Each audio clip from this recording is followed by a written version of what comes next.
1.34 million more Filipinos will be pushed into poverty this year because of oil price spikes, according to the Philippine Institute for Development Studies. The International Monetary Fund says at least a dozen countries are expected to seek loans to cope with higher energy prices and supply disruptions. We check back on where the Philippines stands now with Asanga Abeyagunasekera, Senior Fellow at the Millennium Project, live from Sri Lanka. And foreign ownership rules for small retailers has been eased as overseas investors can now own as much as 40%.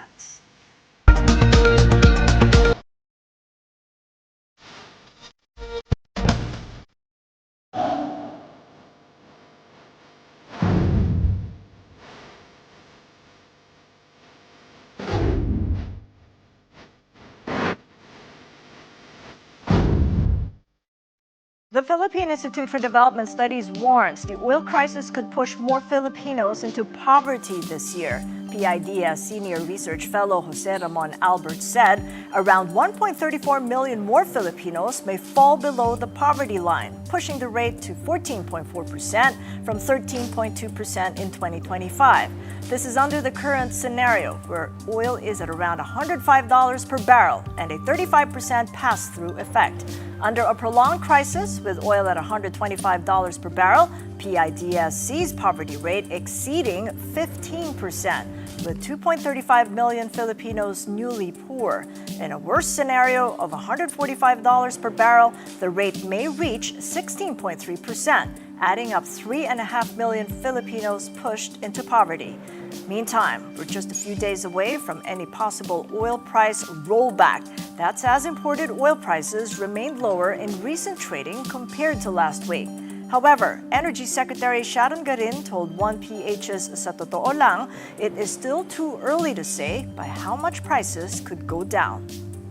Hindi ko pa sa'yo masabi kung magkano, pero based on the last 4 days, mukhang meron significant naman na rollback for Tuesday next week. If I can predict sana kung anong mangyari sa gera, then I can predict the price. Pero ngayon kasi parang very volatile pa. Every action of Trump, every comment, it affects the Philippines. Kaya yun yung frustrating sa atin.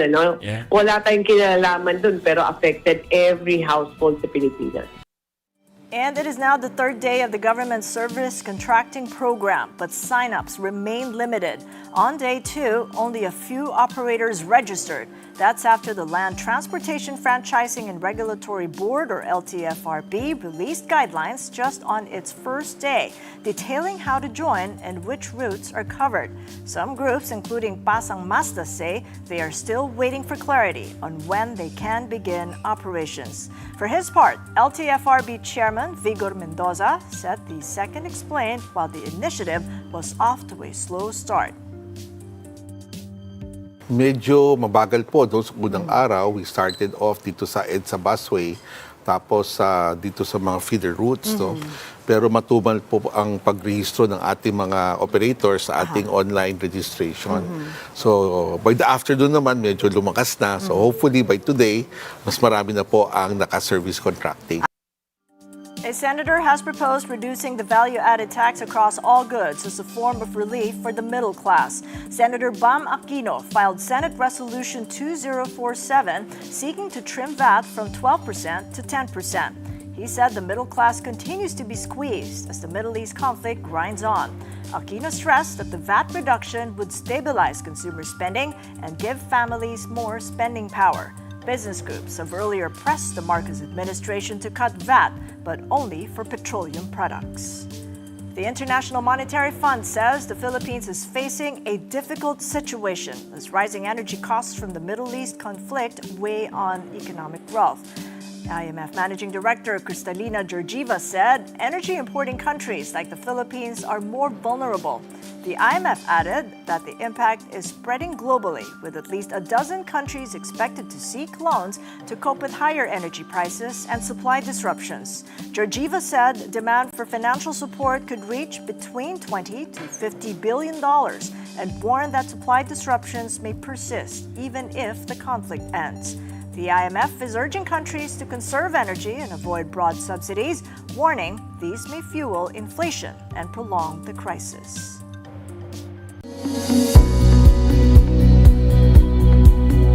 us in Money Talks nearly 5 months ago when he flagged the Philippines' entry into high-risk territory in his Economic Crime and Geopolitics Index as protest actions swelled in the wake of the flood control corruption scandal.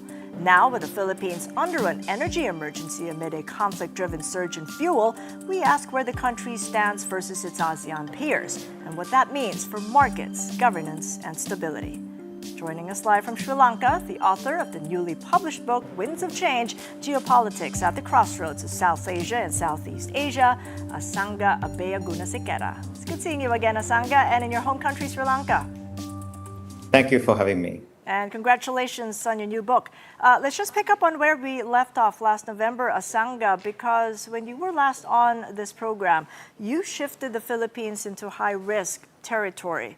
Now, with the declaration of an energy emergency on top of the corruption scandals and protests that we talked about 5 months ago, has your risk call in the Philippines improved, worsened, or stayed the same, and why? It has increased slightly, a moderate increase of a 0.95 since November, which is from 71.65 to 72.60. So you see there are several factors for this increase, mainly the energy dependency of the country, as well as the geopolitical variable, which we measure, the fourth variable. And that's been slightly increased in Philippines. But the most significant issue here is that Philippines has a case on a large-scale corruption, which is the flood control corruption. And so countries like Sri Lanka also has issues such as the coal procurement corruption. So there is a significant increase when you have sort of a corruption scandal, which impacts people directly. Indeed, and more directly in Sri Lanka, but just the same in the Philippines, you are looking through 4 variables. It's corruption, you've mentioned that, economic crime, public response, and geopolitical influence. So on which dimensions is the Philippines now clearly weaker, or maybe even stronger than the ASEAN average? And how much of that gap is being driven by our current energy and governance problems? Well, I see what's going on is the government's response has been clear on the corruption scandal, like the arrest which happened in Czech Republic recently. So there is a response coming in from the government. But the problem here is that you have an energy crisis built, which has affecting the basically the inflation, as well as government declaring an energy emergency. So comparing to the other ASEAN countries, you see Philippines in a much higher position in the risk index because of the vulnerability of the scale, as well as how large the corruption scandal has been, which is closer to $10 billion. So the public anger over the energy issues, as well as what's going on in the country, the fuel prices, the gas, which has been given, there's the tax reduction that's been given. But can the government sustain this? That's where the big question comes. So it's very clear that it's in an upward trajectory on the risk comparing to other ASEAN countries. So Philippines is at the top when you look at the ASEAN, our risk report. So just after Myanmar is Philippines. So which is quite significant, and the government would have to take this very seriously, because if it keeps increasing, like the case in Sri Lanka, which is actually out of control in Sri Lanka, because you have a +3 increase. You have the public agitation, where the energy sector itself has a corruption record. So which is a huge problem, where the government has said it will immediately investigate and see what this coal procurement is and how it is done. So there, you have to understand the vulnerability of the energy sector also, where corruption can happen in these countries. You mentioned us getting to a few paces to Myanmar. What's it going to take to keep the Philippines from surpassing Myanmar? Well, the accountability is number one. So government has to win the trust of the people from exposing what's going on in the corruption records, as well as keeping buffers on the energy issue, basically going into other alternative measures like finding out how to solve rather than passing it to the people, you would have to find alternative mechanisms to keep sort of uh, the energy crisis under control.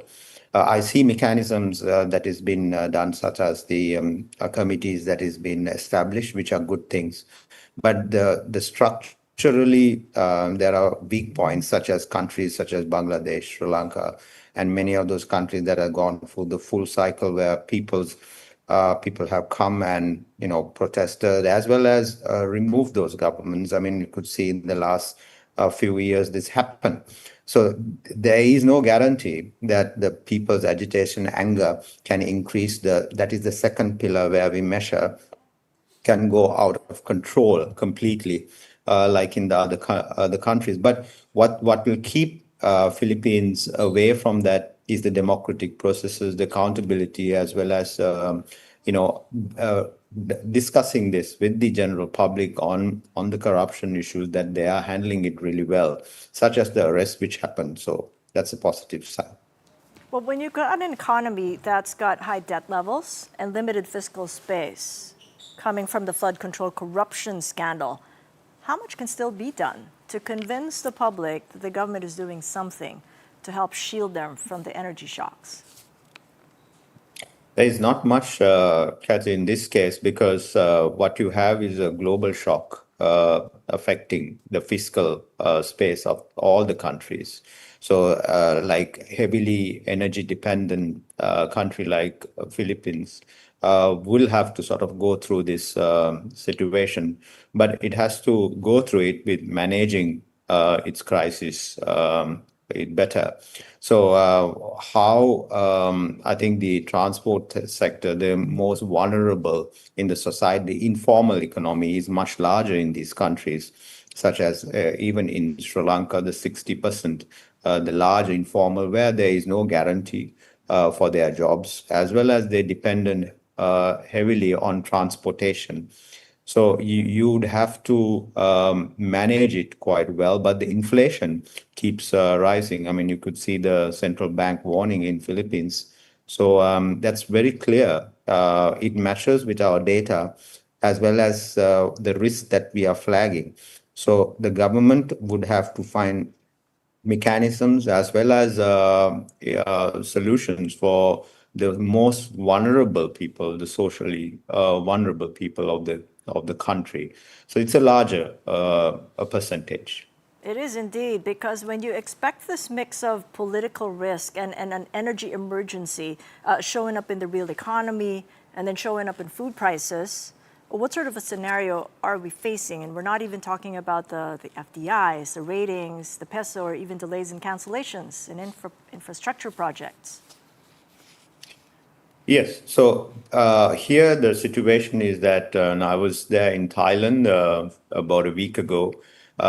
Even there, the informal sector is quite large. So you have the agriculture sector affected by this crisis, and all sectors of the country. But people, daily lives, they would like to sort of continue with the new, the Songkran festival. In Sri Lanka, you have the New Year festival. So all of their lives, they're trying their level best. But the government starts mechanisms such as the subsidies. So the subsidies is also not a long-term solution for the government, because there are different, for example, the fuel quota that has been given in Sri Lanka per person for a week, or so those they will find mechanisms, illegal mechanisms within the system, where there could be corruption records within that. So you'd have to find other mechanisms, long-term solutions, rather than going into quick subsidies. So there are there's a two-pronged sort of a risk factor in here. So they would have to manage the procurement side really well on the energy sector. There should not be any corruption in the energy sector. Like in Sri Lanka, it's a perfect storm. You have an energy crisis and a energy corruption scandal going on. So that should not be the case in any country. But Philippines, I see some improvements in what you have. The present the corruption scandal, there are improvements on arrest and all that, but the public perception is not going to be on the, I would say, a positive trajectory because of the energy crisis. So you have a risk factor that is built on a corruption scandal. So that's why the increase in Philippines. We have about a minute. I wanted to pull in the geopolitical layer, and on top of that, your new book, Winds of Change, because you argue there that the smaller states at the crossroads of South and Southeast Asia can be pulled into a so-called great power crossfire. So how does the Philippines today fit into that picture, especially as it grapples with an energy emergency and frontline tensions in the West Philippine Sea? Clearly, Philippines, and if you compare the two countries, Sri Lanka, which is on the Indian Ocean, directly facing the geopolitical contest of the big power rivalries, Philippines in the South China Sea. So you have vulnerabilities within the country, the domestic vulnerabilities, the political instability that are going on in these countries, but then managing the big power rivalry. But right now, what my book try to highlights is like, you have choke points, geopolitical factors that are affecting our daily lives, people's lives. The wallet is being affected by the choke point.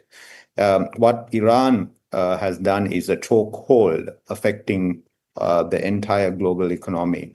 And most vulnerable countries, the developing countries, have been affected. So these countries would have to navigate big powers. So in the Pacific, by the United States, as well as the BRI. My discussion is how these countries, the middle powers, as well as the smaller countries, how they see these two large powers in the region, India and China, competing. So as you know, there was an attack by a submarine attack near the Sri Lankan waters, which affected both countries, Sri Lanka and India. So these are vulnerabilities as well as risks that the domestic political machinery would have to calculate. So that's important. So I highlight that. All right, says a lot about the importance of regional cooperations at this stage. Thank you so much, Asanga Abeyaguna Sekera, live from Sri Lanka. And you're watching Money Talks. Coming right up, President Marcos announces the arrest of fugitive ex-lawmaker Zaldico in Czech Republic. And rules on foreign ownership and small retailers have been eased. Keep it here on One News.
Welcome back to Money Talks. I'm Cathy Yang. President Marcos has announced the arrest of fugitive ex-lawmaker Zaldico in Prague, the capital of Czech Republic.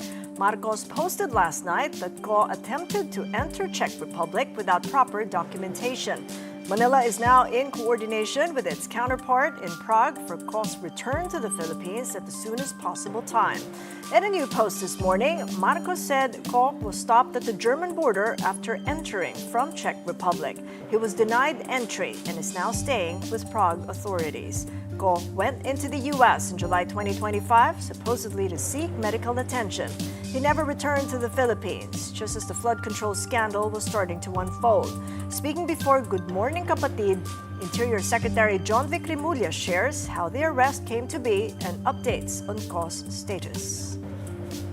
The DFA is on top of the situation. Ando doon ang police attaché ng Embassy of the Philippines. The request for his extradition because of unwanted alien. Yes. Kasi wala siyang travel document. That is the angle they are pursuing. I'm here only to confirm na andyan talaga siya. He is behind bars and we had full confirmation at around 5 p.m. By car siya. Mukhang by car from Portugal to France to the Czech Republic sa Prague. Okay, meron daw po siyang golden visa. Ano po ang nangyari dito? Parang hindi niya dala. Parang hindi niya dala. Wala siya mag-present. For 3 years, Ko served as chair of the powerful House Appropriations Panel, during which he allegedly facilitated kickbacks from floodworks and other infrastructure projects. He resigned as Ako Bicol Party List congressman in September 2025. The Sandigan Bayan issued an arrest warrant against him and 17 others in November over a road dike in Oriental Mindoro. In a series of videos that month, Ko alleged that President Marcos himself received kickbacks stuffed into suitcases, a claim Malacanang has denied.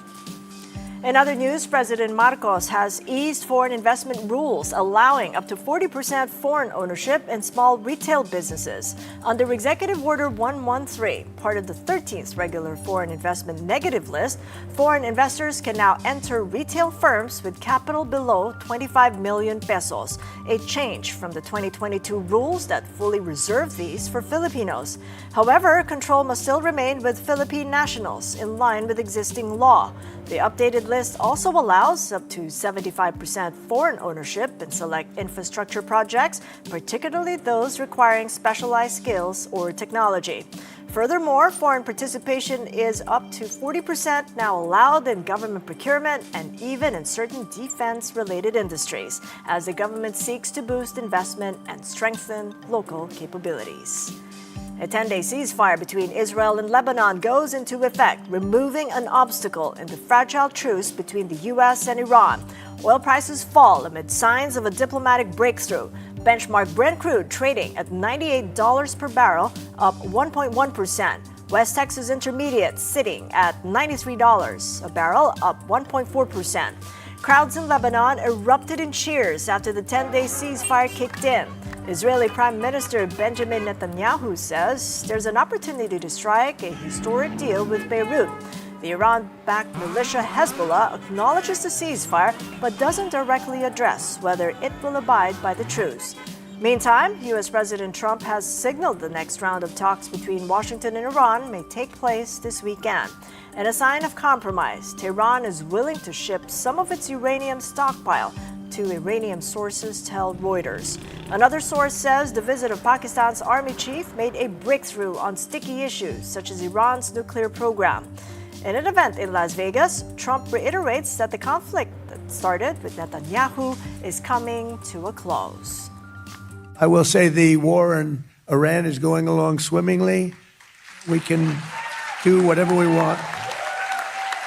And it should be ending pretty soon. It was perfect. I mean, it's perfect. And checking in on the markets, U.S. stock futures slightly rise in overnight trading as Israel and Lebanon go into a ceasefire. The Dow and the S&P up about 0.1% each. The Nasdaq trading flat. Asian markets declined this Friday as the fragile U.S.-Iran ceasefire tempers sentiment. Japan's Nikkei 225 slides over 0.75%. Australia's ASX 200 falls 0.4%, and South Korea's Kospi sheds 0.33%. The S&P and the Nasdaq notched fresh records Thursday as investors remain optimistic that a deal between the U.S. and Iran is within reach. The Nasdaq rose 0.33%, its 12th straight day of gains. S&P climbed 0.25%, and the Dow advanced 0.2%. Asian markets were mostly in the green yesterday. Kospi and the Nikkei both surged over 2% each. Hong Kong's Hang Seng jumped 1.7%. ASX, though, slid 0.25%. U.S. 10-year Treasury yields ticked up to 4.308%, and gold prices fell to $4,785 per ounce. Let's take a quick check on our own markets on this final trading day of the week. PSEI this Friday, unchanged, 6,063. At the open, the stock market went relatively flat yesterday, up by just about 0.01%, as investors remained cautious over developments in the Middle East. The broader all-shares index ticked up by less than 0.1%, with sectoral gauges a mixed bag. As for the Philippine peso, it opens today weaker, 60.09 to the dollar. Peso strengthened by 14.5 centavos to settle at 59.97 against the greenback, as BSP Governor Eli Remolona sent hawkish signals when he said there is room to hike rates. And 10-year government bond yields ticked up to 6.644%.